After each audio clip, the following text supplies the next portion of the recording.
गांव के किनारे एक पुरानी हवेली है जिसे लोग 20 साल से अंधेरा घर कहते हैं। लोग कहते हैं वहां एक कमरा है जो 20 साल से बंद है। ना किसी ने उसे खोला, ना किसी ने वहां रात बिताई, क्योंकि जो भी उस कमरे के पास गया वो बदल कर वापस आया। या फिर एक दिन गांव में नया लड़का आया। नाम था रवि। रवि को इन कहानियों पर यकीन नहीं था। वह कई दिनों से ये सुन रहा था, इसलिए उसको इसका राज खोलना ही था। उसने कहा, दरवाजा हो या अंधेरा, सच तो सामने आएगा ही। आज मैं पता करते रहूंगा इसमें क्या हो रहा है। अभी जाकर सब देखता हूँ। रुको, आज ठीक रात 12 बजे पता करता हूँ क्या चक्कर है क्या नहीं। उसी रात 12 बजे रवि अंधेरा घर में जाने के लिए निकल गया। दिल में उत्साह तो थी जानने के लिए कि घर में क्या है, मगर अंदर ही अंदर थोड़ा डर भी। रात के 12 बजे रवि उस कमरे के अंदर खड़ा था।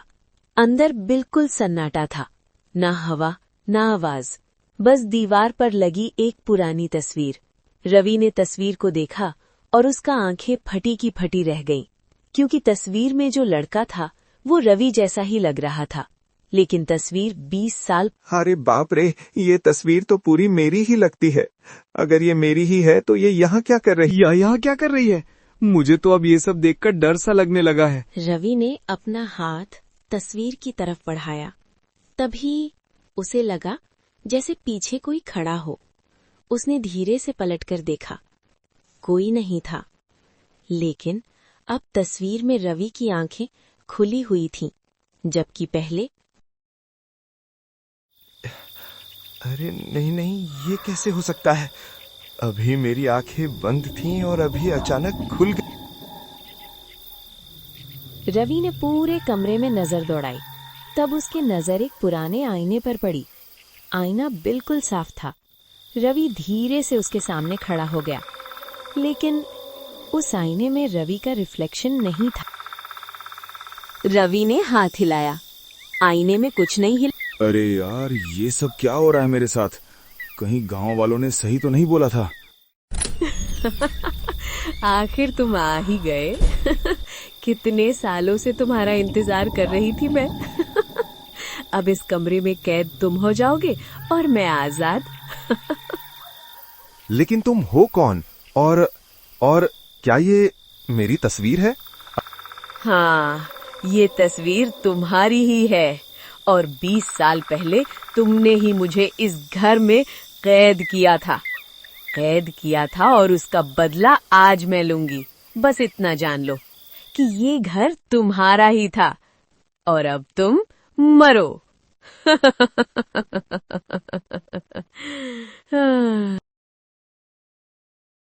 रवि का नाम उस हवेली ने पहली बार नहीं लिया था, जैसे वो उसे पहले से जानती हो, जैसे उसका इंतजार कर रही हो। रवि का हाथ कांप रहा है। उसकी नजर फिर से उस तस्वीर पर जाती है। तस्वीर में लिखा होता है, कर्ज चुकाना होगा।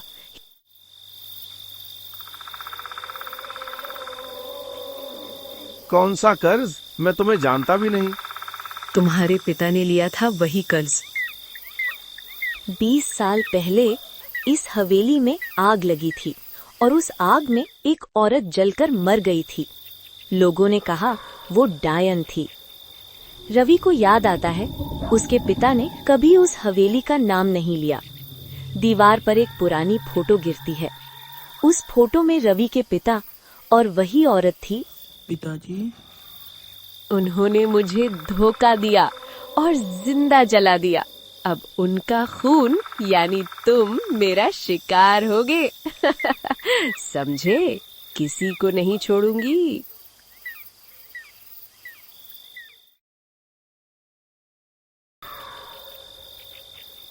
रवि भागकर एक दूसरा बंद कमरा खोलता है। अंदर एक पुरानी कुर्सी, जमीन पर काला गोला बना हुआ, बीच में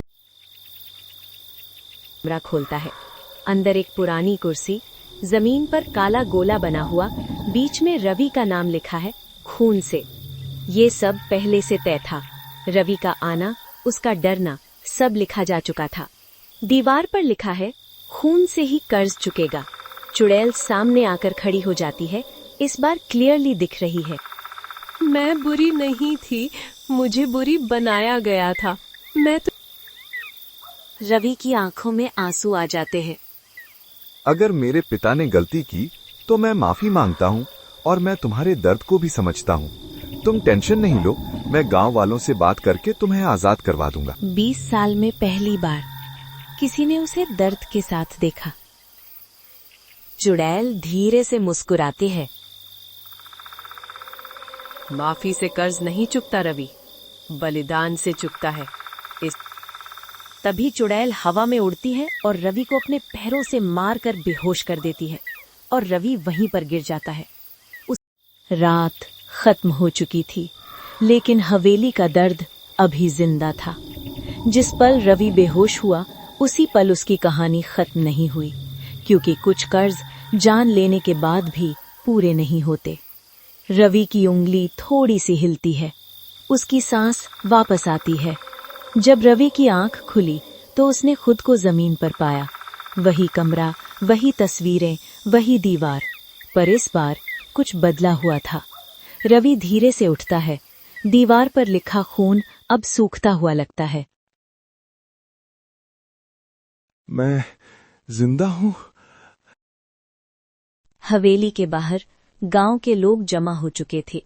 रात भर की अफवाहों के बाद अब उनके डर ने हिम्मत का रूप ले लिया था, पर जो वो ढूंढ रहे थे वो उन्हें अभी नहीं मिलना था। दरवाजा खुलता है।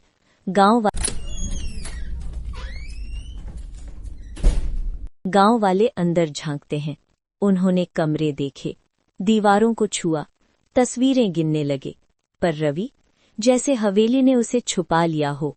रवि ने जब पीछे देखा तो वो वहीं थी, पर इस बार उसके से छुपा लिया हो।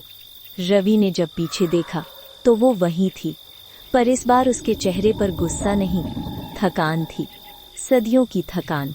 चुड़ैल धीरे से सामने आती है, रवि के पीछे से आती है, सामने आती है। फिर चुड़ैल भारी दर्द भरी आवाज में, तुम मुझे मार कर भी नहीं जीत सकते थे रवि, क्योंकि मैं मर कर भी जिंदा थी।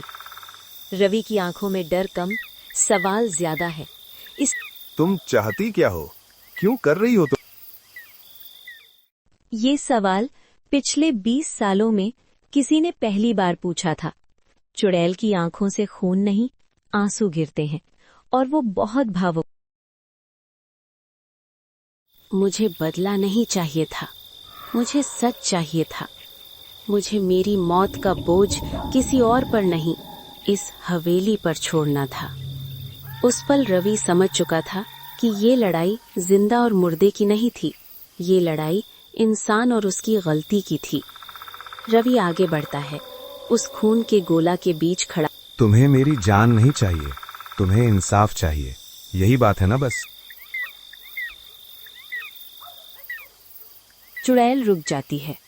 हवेली का हर दरवाजा कांप उठा, जैसे किसी ने पहली बार सही बात कह दी हो। चुड़ैल रवि के आंखों में देखकर महसूस करती है कि खून से ही कर्ज नहीं चुकाता है से।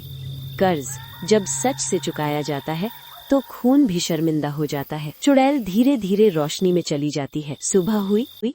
गांव वाले दोबारा हवेली में गए, इस बार डर के साथ नहीं, हैरानी के साथ। कमरे के बीच एक तस्वीर गिरी होती है, उस औरत की जिसमें वो मुस्कुराती हुई है, और नीचे लिखा है, कर्ज समाप्त हुआ। हवेली का अंधेरा खत्म हो चुका है। रवि बाहर खड़ा है, जिंदा, खामोश।